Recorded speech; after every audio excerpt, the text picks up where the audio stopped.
It's our 200th episode, so today we're bringing you an extra special episode which covers both space and things. Yeah, this is one we've been excited about sharing with you. Space and art have been a big part of this podcast, and what a way to celebrate 200 episodes. What has been your favorite of our podcast episodes? Let us know via our social media pages at Space and Things Podcast on Threads, Instagram, and Facebook, via the contact form on our website, or by leaving a review on your podcast platform. And please consider joining us on patreon.com/Space and Things. But right now, it's time for episode 200 of the Space and Things podcast. Oh my God! Unbelievable, but isn't it great to touch? You're listening to Space and Things podcast with Emily Carney and Dave Giles.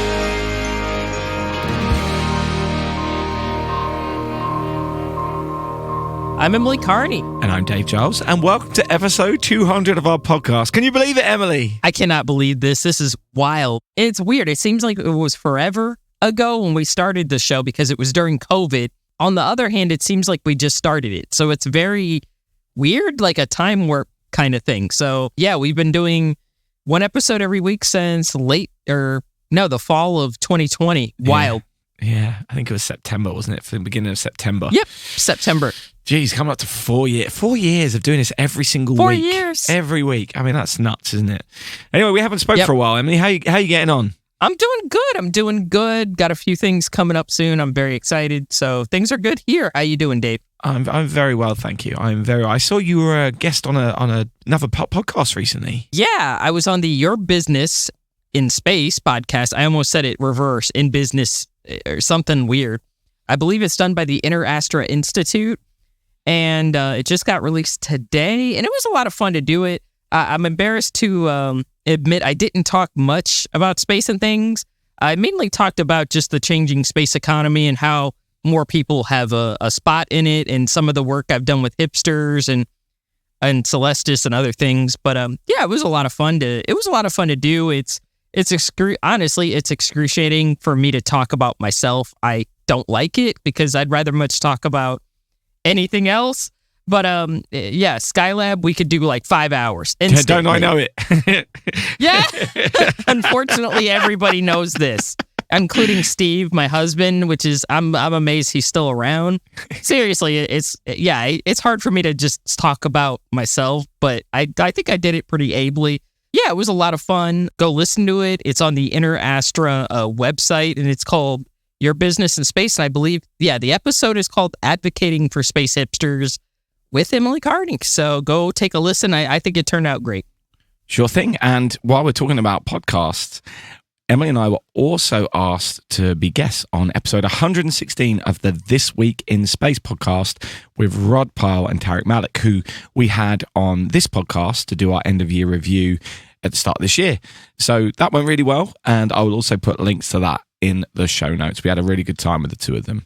Right, let's move on to this week's main feature. A couple of months back, Emily mentioned that she took a trip to Greenville, South Carolina, as she was invited to the opening of an exhibition at Stall 3 Studios called Space Exploration Past, Present and Future. And today, we're going to be talking to the founder of Stall 3 Studios, Sterling Crawford, who is also an artist who unveiled a brand new portrait at the exhibition. And the portrait was of her grandfather, Apollo 16 moonwalker General Charlie Duke, who I'm pleased to say is also joining us today. So while we've been enjoying the Alan Bean interviews over the last few weeks, they were of course recorded by Rick Houston. But finally, after 200 episodes, Emily and I are now interviewing one of the people who have walked on the moon. I'm going to talk a little bit about my experience at the Greenville Stall 3 Studios exhibition opening. It is called Space Exploration Past, Present, and Future. There's a few artists featured, but of course one of the artists is Sterling, who painted this exquisite portrait of Charlie. When I say it's a great portrait, that's not just lip service. Recently, we've seen some portraits in the media of certain figures that haven't gone over so well on Dave's side of the pond. I don't know what you're talking about. Seriously, I think portraiture is really, I hope I said that right. I think that's incredibly hard. It could be very hit or miss, but I tell you what, Sterling's portrait of her grandfather, General Duke, is just spectacular. It really does capture his essence completely. Like when they unveiled it at the event, everybody was in tears because it's just him. It's amazing, and it really captures who he is. And Stall Magazine by Stall 3 Studios is available now at Barnes, I believe at Barnes & Noble. You can also buy it online from the website. I believe it's stall3studios.com. You can purchase it either digital or print copies. It is really awesome. It goes through basically the history of spaceflight in a magazine. It's beautifully illustrated. There's an interview with Charlie Duke in there. I believe there's an interview with Nicole Stott as well. But if you love space history and you love the imagery that goes with it, you really got to get this magazine. It's beautifully illustrated. I feel like people don't give enough love to magazines nowadays because everything is digital. But seriously, though, this one is like a beautiful, it's almost like a coffee table type book. You're going to pick it up. Nice. The photos in it are spectacular. And not just that, but the interviews are excellent in there. I had a little bit of input into the magazine as well, just to keep myself transparent. But I think y'all should go out and get it. It's a really cool, not just if you like Charlie Duke, if you like spaceflight in general, it really combines sort of the whole history of spaceflight very ably, which I'm really impressed by. Fantastic. Well, I'll definitely try and get a copy. I do love a magazine. So I love them too. it's the smell of the pages as well, Yes. isn't it? It's so much more than just the words on the page. Anyway, Yep. it's great to hear you had a good time. I'm looking forward to getting a copy of that magazine. I will put a link in the show notes for it. But let's talk to Sterling and her granddad, General Charlie Duke. Broadcasting directly from the pale blue dot. This is Space and Things. Hello, Sterling and General Duke. Thank you so much for joining us on our 200th episode. So we'll start with a question for Sterling. What drove your decision to open Stall 3 Studio and dedicate yourself to art full time? So I actually started my early career in finance and accounting. My degree from college was in finance, and my path was currently leading me into a long career in finance and accounting. And, I kind of sat back and was thinking, is this really what I want to do? I have this big creative side of my brain and that I love to utilize. And at the time, I was also working kind of part-time, growing my commissions, my painting commissions. And I started to paint things that kind of inspired me, kind of original paintings. And my first original collection of art was to raise awareness of rhino conservation in Africa. Wow, nice. And that led me to open a website called Stall 3 Studio, which was going to be where my original artwork was housed. And then that led me to my next collection, which was this current collection, which is the space collection. And I knew a few artists that had been painting and working in the space theme. And so I reached out to them to see if they wanted to partner, and they said, of course. And here we are, full-time art industry now. Fantastic. So, General Duke, as a former astronaut and test pilot, what are your thoughts about adding art and more creative ventures to STEM, which is science, technology, engineering, and mathematics education? Well, I think art is an area that is necessary in just about everything. You catch the beauty, you catch the order, you catch the enthusiasm of the artist and the enthusiasm that the paintings give you. And I can't draw a straight line myself, but I really appreciate art. Sterling's grandmother, my wife, was an art major in college, and unfortunately, she's not continued it, but she gave me an appreciation for art. And what we do and what I do in STEM is to encourage kids to follow your dreams. I say, keep your antennas up because you never know where your career is going to lead you. Sterling's a great example. She followed her urges, her intuition, and went from finance major to an artist. And I guess what's I'm trying to say is to all the young people is you never know where your career is going to take you. If somebody said, when I was Sterling's age, well, maybe a little bit younger, And somebody said, "You want to be an astronaut?" I said, "What's an astronaut?" I knew by then I wanted to be a pilot, and I wanted to fly for the Air Force. But the term astronaut was being invented when I started flight school. But I kept my goal of becoming a pilot and then being directed, and it was just the way my career guide was guided. I made a decision when I was in Germany, 1962, to go back to graduate school at the Air Force's suggestion. I had a year to go in Germany. I could have extended another year, but something inside just said, go to graduate school, leave this great job, but go to graduate school. So I made that decision. If I hadn't have made that decision, I never would have become an astronaut. Crazy. So those little urges, that you get into to guide your career, I try to listen to all of them. So that was a decision that took me to graduate school, working on the navigation system.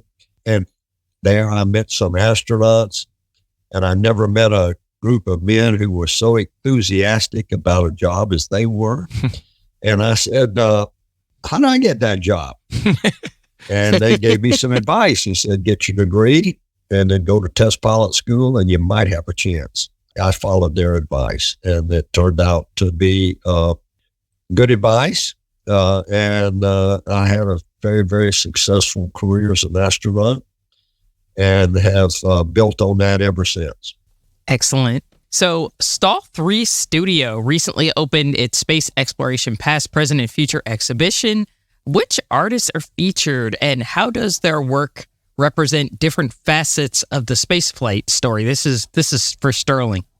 I love this question. When I was putting together this exhibition, I knew I was going to be a part of it, painting my portrait of my grandfather.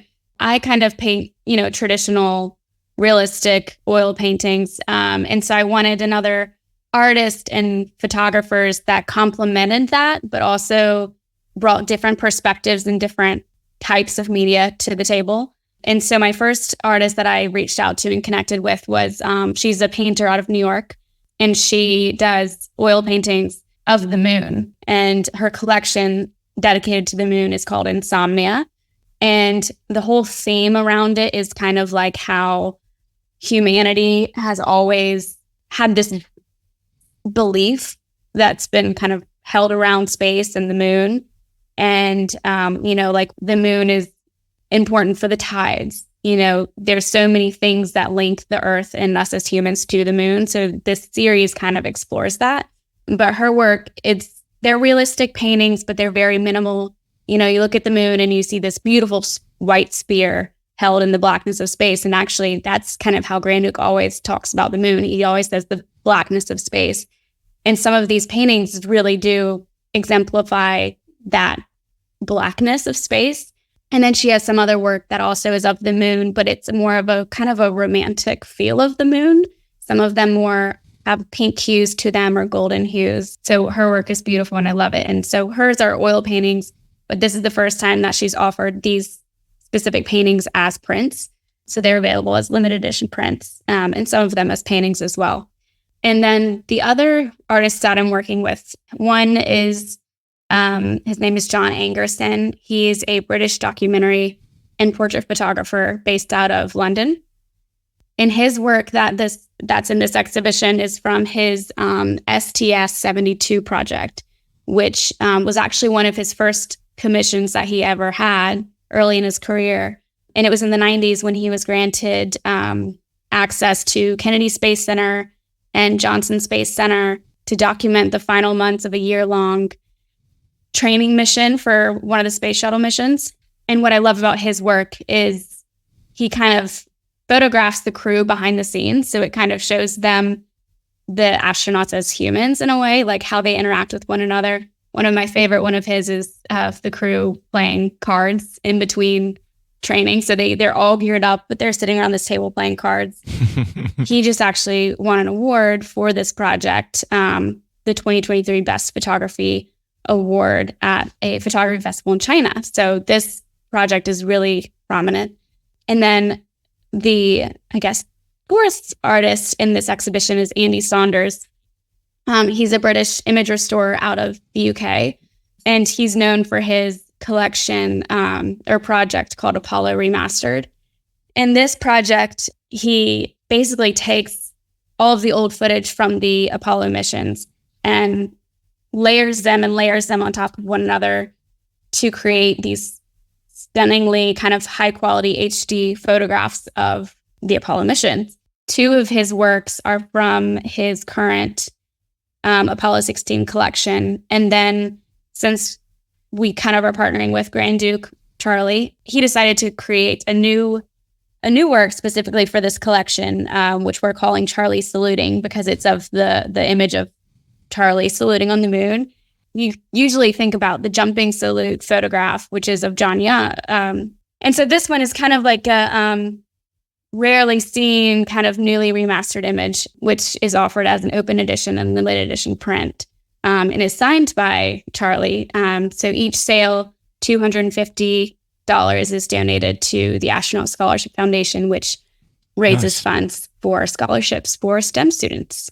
So those are the three artists that we're working with, and I have loved getting to know each and every one of them. Andy was in town for the launch event, which was great. He's so kind and so talented. So yeah, I think we have a really good, diverse group of artists and work that I'm proud to have curated. That brings me to my next question. So one of the artists featured is Andy Saunders. We just talked about him. So General Duke, how does it feel to see these photographs which hold such historical significance in a new light decades after Apollo 16 concluded?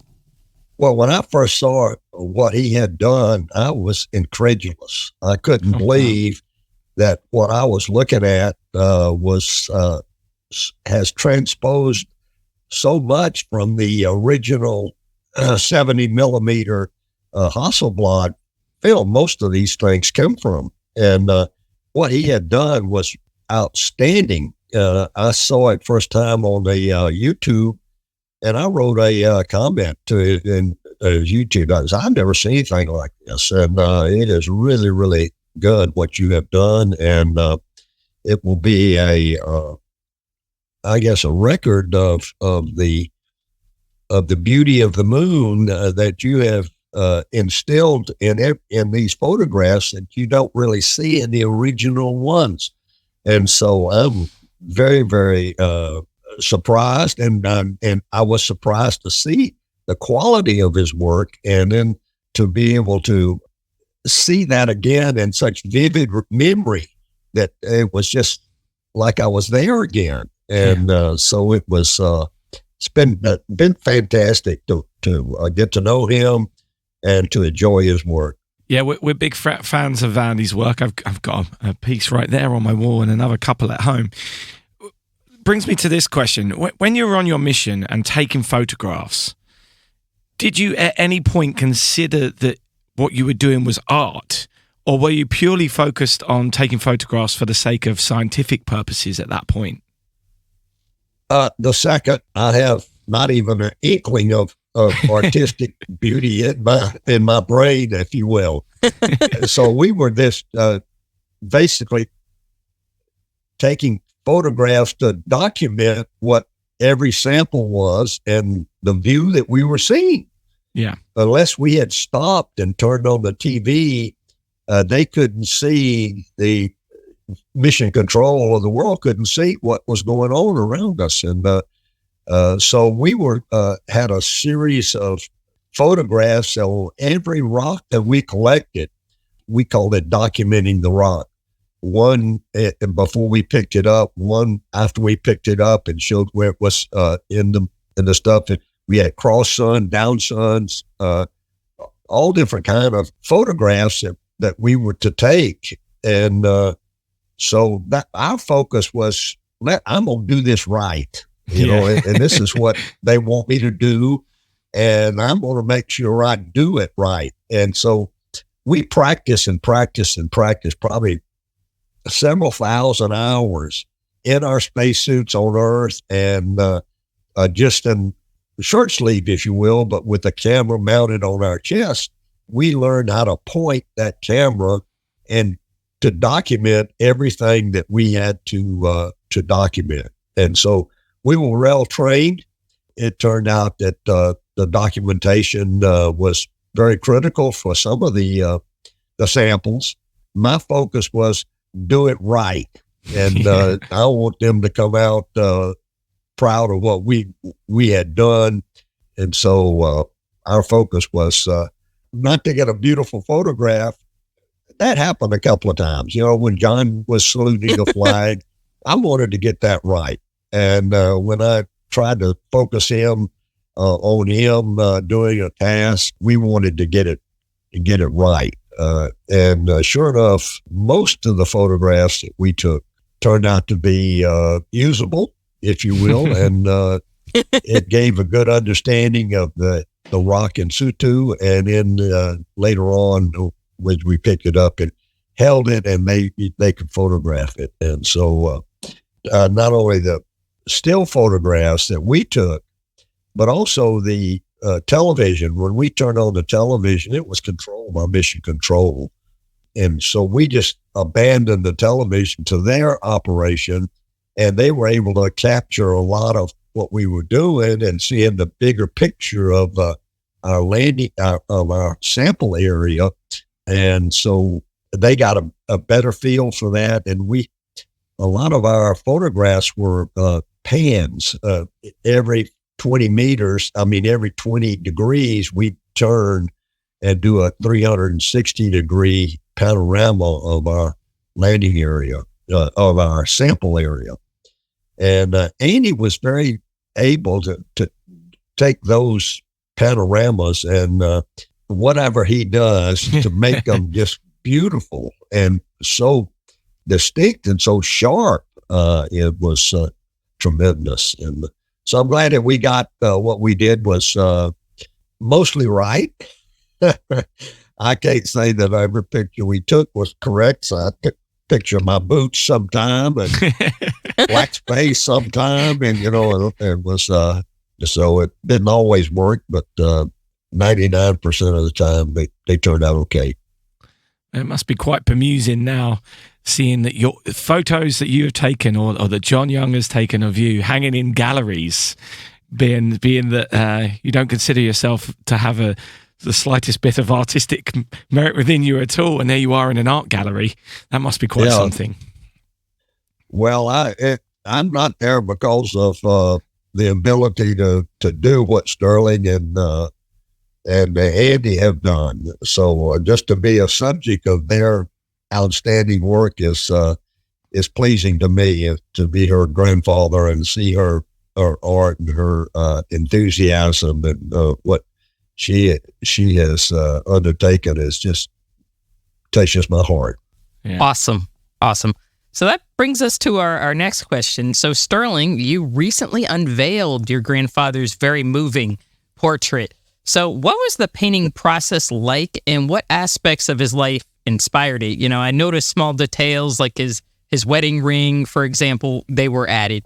So there were a lot of things that went into this painting. When I first started, which was probably back in October, I started it very loosely and just kind of, it's a big painting. It's 36 inches by 48 inches. So, at the beginning, when you're getting the layout and the composition down, you're using a really thick brush and you're kind of standing up and having these exaggerated movements to get not very detailed, but get the thing on the canvas. So that's what I did at first. And it was really fun. And, once I started getting down in the details and figuring out, yes, I knew there was going to be an American flag in the back because it was kind of going to be inspired by his professional NASA portrait, where he has the American flag behind him, and then he has the moon globe in front of him. So I knew those were some key elements that I had to have. And then I knew I wanted him to not be wearing his astronaut suit, but be wearing his kind of, what do you call that, a flight bomber jacket? A flight jacket, yeah. Flight jacket. Because when I think about Grand Duke and all of his excursions or events or speaking moments, he's usually wearing that bright blue flight jacket. So I knew I wanted that to be included. And I also included his space tie, which is a tie that is iconic to Grand Duke and has all of the planets on the tie. So those were elements that I knew I wanted. So then I had to figure out what was his pose going to be like. And I looked at many, because I didn't want him to see the portrait. It was not a live painting where I would paint him, standing in front of me. I based the painting off of multiple photographs that I'd found. And so I had to find a photograph that had the right pose with the right jacket, and then combine, a different facial expression that had the correct lighting or manipulate the lighting. So there was a lot of tweaking involved and a lot of editing on a computer to then take it to the canvas, which was actually pretty difficult, but mission accomplished, I guess. But I actually sent some photographs. I did some painting, some sketches of his expressions before putting it on the final canvas, and I'd sent it to Grand Duke's wife and my grandmother, and she came back and said, those are great, but I have one that I really, really like, and it's more of a smile and a genuine expression, because some of the sketches that I had done were some of his more serious photographs. And if you know Charlie, if you know Grand Duke, he can be serious for sure. I mean, he went to the moon, but he has this very so kind, so approachable, so genuine. If you don't know him, he would talk to you. He just is incredibly kind. And so I wanted to capture that as well. And that's also where the challenge came in. I wanted to paint him in a way that was professional, and he's an iconic historical figure. So this painting has to hopefully stand the test of time, and in 50, 100 years, it's still here, and people will see this historic figure and remember the Apollo missions. But I also wanted to paint it from the perspective of a granddaughter, and I wanted to paint him as a devoted husband, as a devoted family man. There were all these different personas of Grand Duke that I had to capture, and that was really fun and really challenging at the same time. So the wedding ring I had to include, which, he's a devoted husband, and they have had an incredible marriage, which is very inspiring. And it was really special to paint, and especially as it got closer to the more details, when I would be sitting, inches away from the canvas with a teeny tiny brush, catching those little tiny details that really brought the whole thing together at the end. That's when it was really special, because you're so up close and personal with the canvas, and it was a really great time. Yeah, I enjoyed those hundreds of hours putting into it. Absolutely. So what was your reaction to seeing your granddaughter's portrait of you for the first time? The first time she unveiled it for me, I was almost speechless. It was stunning to me, and I felt like that it was going to start talking to me. It looked so real, and I had never seen me painted in that detail and with that kind of expression. The feeling that I was alive in that painting, it was just incredible to me. And again, I'll say, I just was almost ready to ask it a question when you would talk back. It was just unbelievable. Still is. Every time I look at that painting, I can't believe it. It's so realistic. We'd like to talk about Stall Magazine, if that's okay.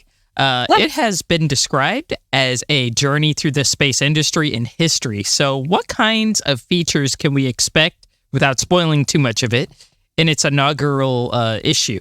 Yeah, so for preface, Stall Magazine is a very new thing for me. As I said, I'm not in the publishing industry. My background is in finance. My passion is art. So this is a very unique thing that has just fallen in my lap in a way, just based on kind of like how Grand Duke said with his life, just series of decisions. It just has led to this point. So I'm very proud of all the work that went into this. And I'm proud of when I saw it for the first time in my hands, I was speechless and blown away, because I was like, oh my gosh, it's actually here. But this issue is on space exploration. It's called Space Exploration Past, Present, Future. But each issue of the magazine of Stall will focus on a different topic. And so I knew space was going to be the first one because of my personal ties to it. And because it's a fascinating industry, that's going through so many changes at this moment. And if you look about, or that's actually why I wanted to start with the history of the space industry, going back to the 40s and 50s and the space race. A lot of people who aren't enveloped or fascinated in the space industry as much as many others are, they might not know much about the history of space. So I knew that's where I wanted to start. It begins with the space race, and then it goes into the Apollo program, specifically from Grandick's perspective. So it has a in-depth profile on Charlie, his life growing up in a small southern town, to then making the decision to leave that small southern town to go to a military academy called Farragut, and then how that led him to the Air Force and the Naval Academy, and then MIT, and then the Apollo program. And so in that article, there's a lot of little, small features and stories that I honestly had never heard of before until we had that initial interview or conversation about what was going to be included in that article. And then it goes to the space shuttles, and how that kind of changed the game for the space industry, but also it was at a time when America needed something to celebrate.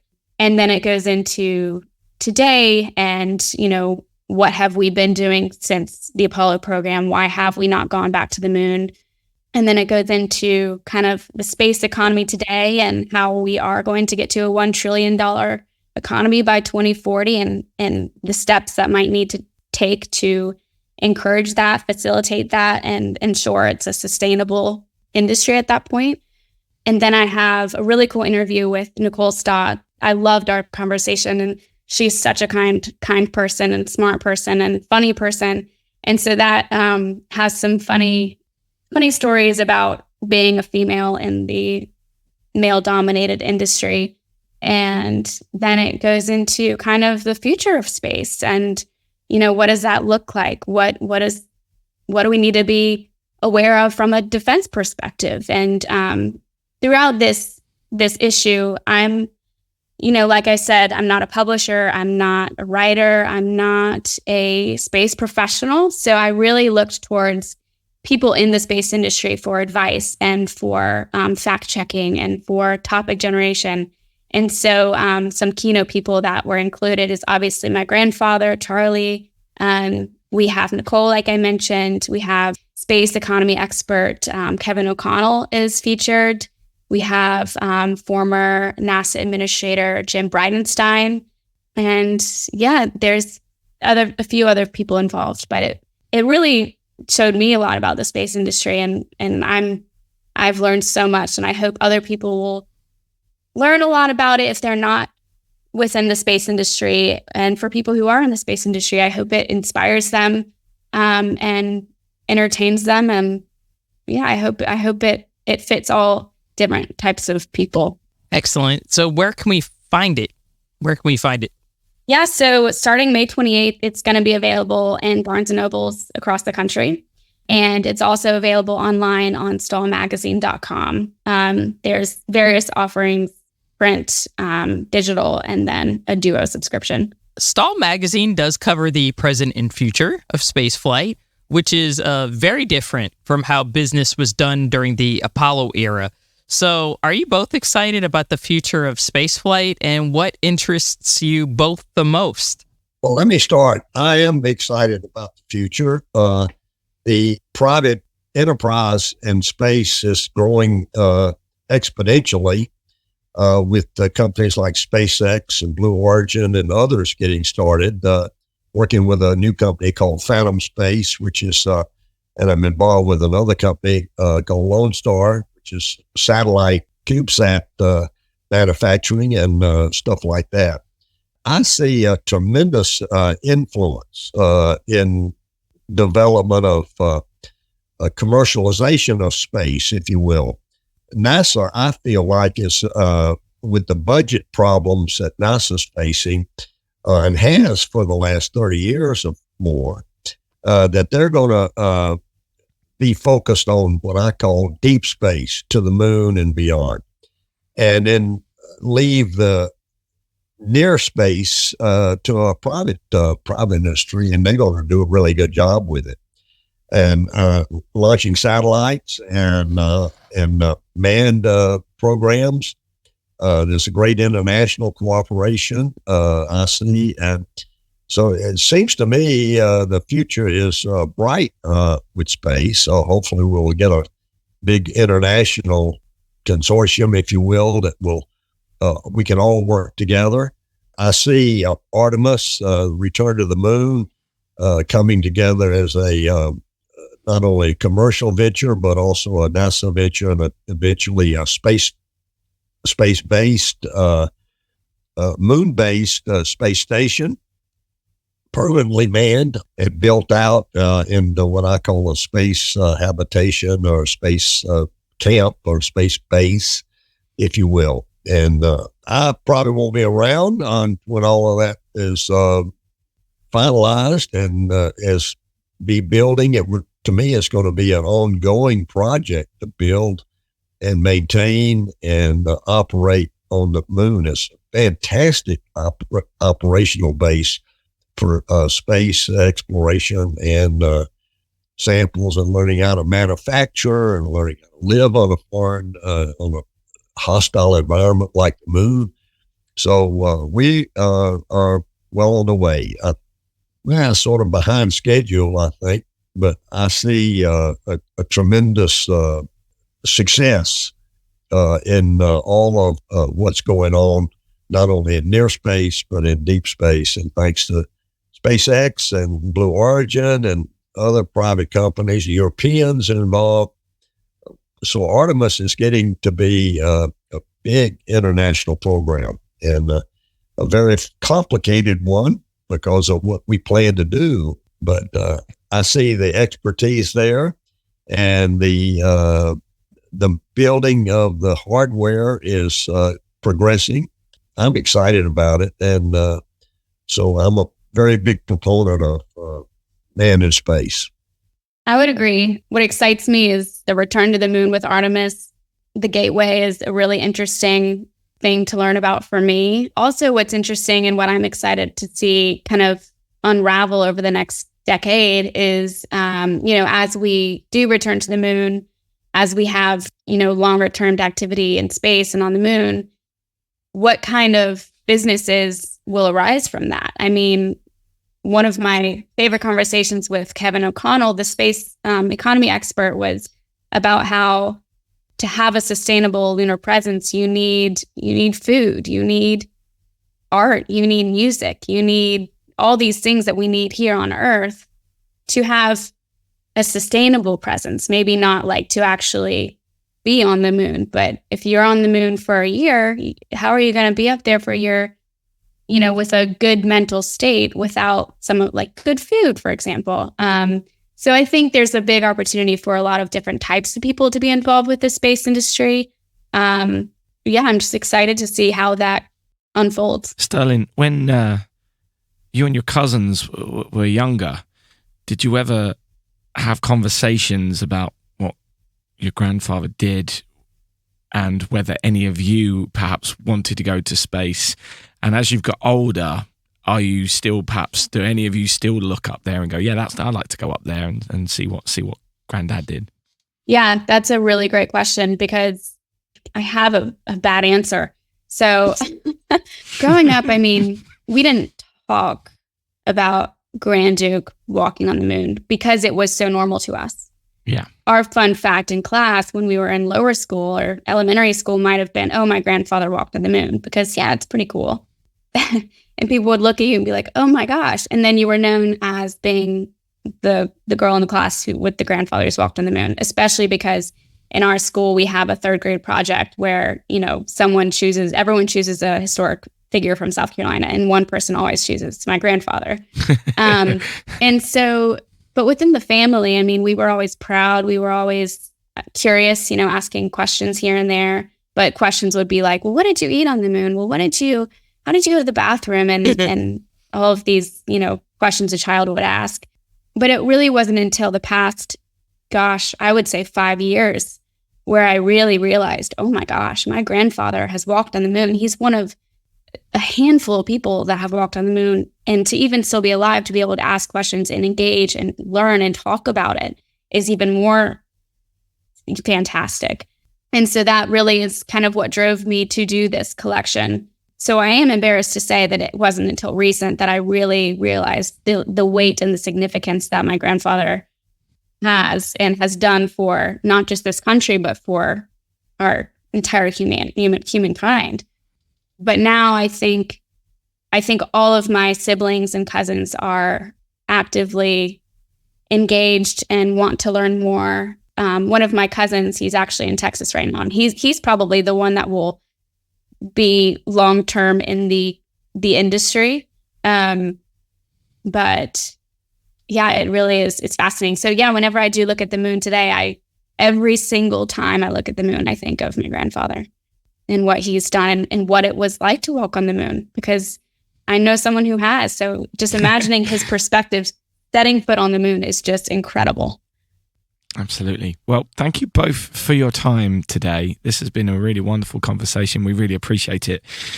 Sterling, I'll put in some words with the powers that be over here, because that portrait is wonderful. And I don't know if you saw, we had a really bad portrait of our king done recently. And I think we need to have someone come over here and sort that out. So not that I have any influence at all, but I'll try my best. Yeah, if you know anyone. We need an expert over here. Yeah, thank you very much and good luck. Yes, thank you. Thank you. Yes, thank you. Space is hard. Space is cool. But space is for everyone. Wow. I'm trying to come down from the thrill that we just talked to our first moonwalker. But seriously, it was wonderful to talk to Sterling and General Duke today. Yeah, absolutely. And obviously, let's get straight into it. That portrait is so special.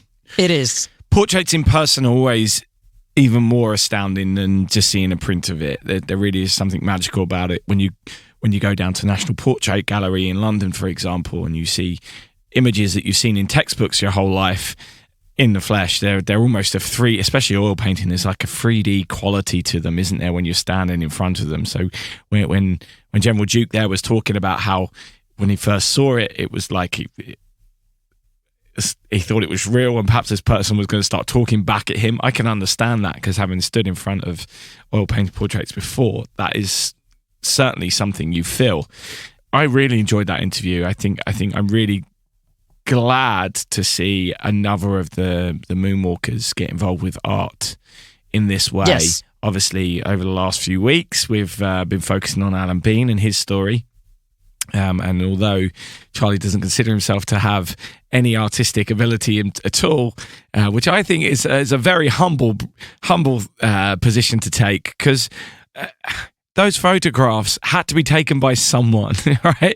I agree. And taking photographs, getting the composition right. I mean, that John Young jumping up for a salute is an iconic photo. That's an iconic image, and he took that.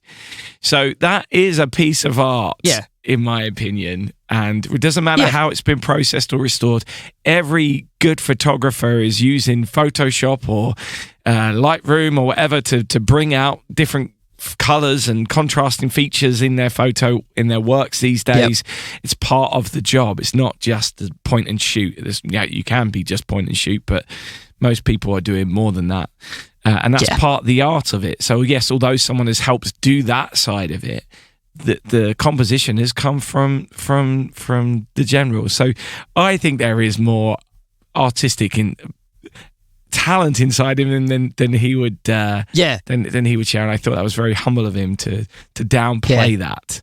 But and they were using film, so they only had a certain number of exposures. So it wasn't like he had several tries. Try that again. I didn't quite get it right. Oh, you blinked. Yeah, like with your cell phone or with your phone, you have almost infinite tries. Whereas with the film camera, back in the day, you had make sure we get this one right. And stuff. So I agree with you. I think he was being he was showing humility there.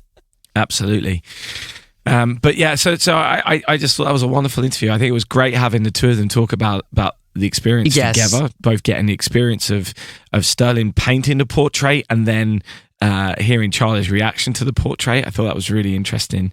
And right at the end there, where we had Sterling talking about her and her cousins and what it was like growing up, and also as they've all got older and their experiences with what their grandfather has achieved.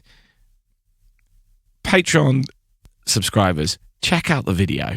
Check out the video of that moment and just watch General Duke as Sterling is talk. It felt real honor to witness that little personal moment.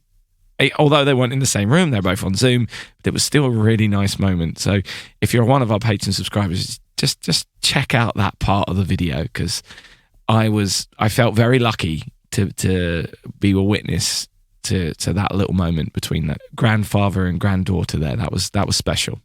That's really, yep. And of course, you can do that on patreon.com/Space and Things. And if you would like to know more about the gallery and the exhibition and Stall Magazine, check out the show notes, and there'll be information on how you can find all of those things.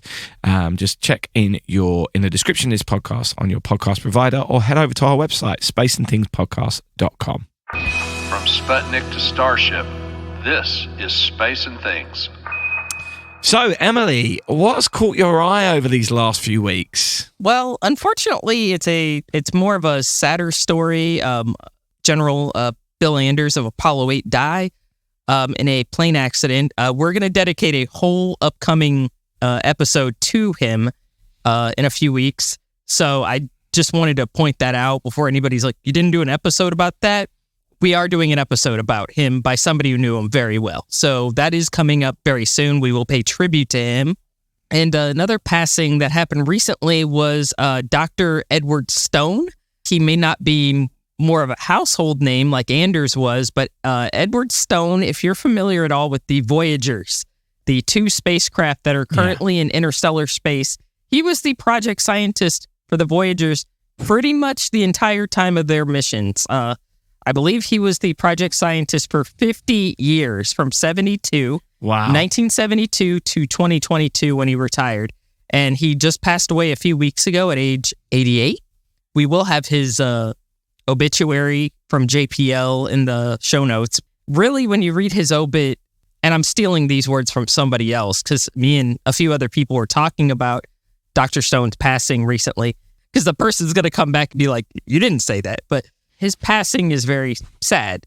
But the Voyager still being around after over 50 years of development, over almost 47 years after their launch, is really testament to his vision and his leadership. Because nobody could have imagined, I think, back in the inception of that program, that these would last that long and that they would get that much data from them. I think that's the best tribute, among the best tributes that you can give for somebody like that, who's just a giant. So it is a sad story, but Voyager 2 and now Voyager 1, Voyager 1 came back from the brink a few months ago, and now it's returning data. These spacecraft are still going, at least for right now. I don't know how long they have left. They're a little older than I am, which is saying a lot. Certain parts of my body are shutting down. So yeah, that's all I got to say about that. So really, though, seriously, I think if somebody had written a movie about the Voyagers before that program had happened, nobody would have believed it. Everybody would have been like, oh yeah, that's science fiction. That's never going to happen. It did happen. So yeah, wanted to pay tribute to Dr. Stone and his incredible vision. Has anything caught your eye while you've been off playing music, Dave? Yeah, well, a very busy time. Lots of music, lots of good fun, lots of getting back doing what I love, which has been very rewarding. And I met a couple of our listeners out on the road as well. Awesome. So thank you to those people who have listened to the podcast and decided to give my music a chance. I appreciate that very much. But potentially, it's been the worst time to have taken away from doing weekly news bulletins, because so much has happened. A lot has happened, yes. Oh my God, so much has happened. That we had that epic Starship launch. We also had the Starliner launch as well. So I think one of my favorite stories that's happened this week, though, and that was, for a brief moment, the internet thought there was an emergency on the ISS. Yes, that was terrifying. Absolutely. And woof. It was terrifying, but the good news is that it was just a test. It was a that drill. They had somehow they'd put it out on the public channel by mistake. But it was just a drill, and everyone is fine up there. Yes. And what I found really comforting about it was the fact that they're still doing drills as if there can be emergencies. Yep. There's never been an evacuation back to Earth of a sick person on the ISS or anything like that. Probably been close a couple of times, but they've always been able to fix problems. Like there was the time someone nearly drowned in their spacesuit doing an EVA. Oh, boy. It's never actually got to the point where someone's had to be raced home. But the fact that they're still having drills, still trying to figure out how to do it, I think is really positive. It still means they're not getting complacent, even if they can't find the right switch for broadcasting. Yeah. At least they're not getting complacent with the serious stuff of how do we deal with a sick person on the ISS or someone who's been injured. Once I found out it was not real, I was very relieved and weirdly, oddly felt quite comforted about the fact that we're still doing it. Me too. So me too. I'm going to put loads of stories in the show notes that have happened over the last few weeks as kind of a rundown. And as Emily said, next week we will have our Bill Anders tribute episode. We do like to normally do them as it happens, but we already had this interview booked for show 200, and it felt like we've been building to this, and we had the Alan Bean stuff already recorded, and I needed that break. Yeah. And I know perhaps I shouldn't take breaks when something like that happens, but I really needed that break. You did. You needed time off, and we are doing a Bill Anders tribute episode, and I promise y'all, it is excellent. We talked to somebody who really knew him very well, who really can explain who he was. So I think you all will be very pleased with that episode coming up. Absolutely. So check out the show notes. SpaceandThingsPodcast.com is the place to go for them, or click on the link in the description of this podcast on your podcast provider. Hi, this is Bill Moore, reminding you, as Fredo once said, never panic early. That's it for this week. Thank you for joining us for our 200th episode. Not sure how many of you have listened to every single episode, but if you have, let yourselves be known. Whether you've listened to all of them or just the one, thank you for tuning in. We've reached the target that we set after show 150 to have 100 Patreon subscribers by show 200. So we're not going anywhere for now, but please help us to keep going by signing up yourself if you haven't done so already. That's patreon.com/space and things, or perhaps just head over to our merchandise section of our website, spaceandthingspodcast.com, and help yourself to a few new things, or make a one-off donation on our website as well. That's something you can do. All these things really make a difference to us and help us keep this going and strive to make it even better. Yes, that reminds me, I need to get some merchandise myself. Even though it is far from winter in Florida. Actually, I don't think we've ever had winter in Florida, but I do like some of the little winter type hats. I like those hats a lot. So I like the embroidery. So I think I'm going to grab a few of them. So thanks to all who share the podcast with your friends and family too over the course of the 200 episodes.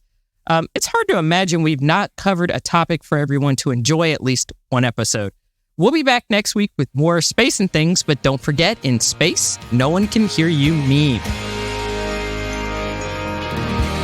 Thanks for listening. We'll be back next week with more Space and Things.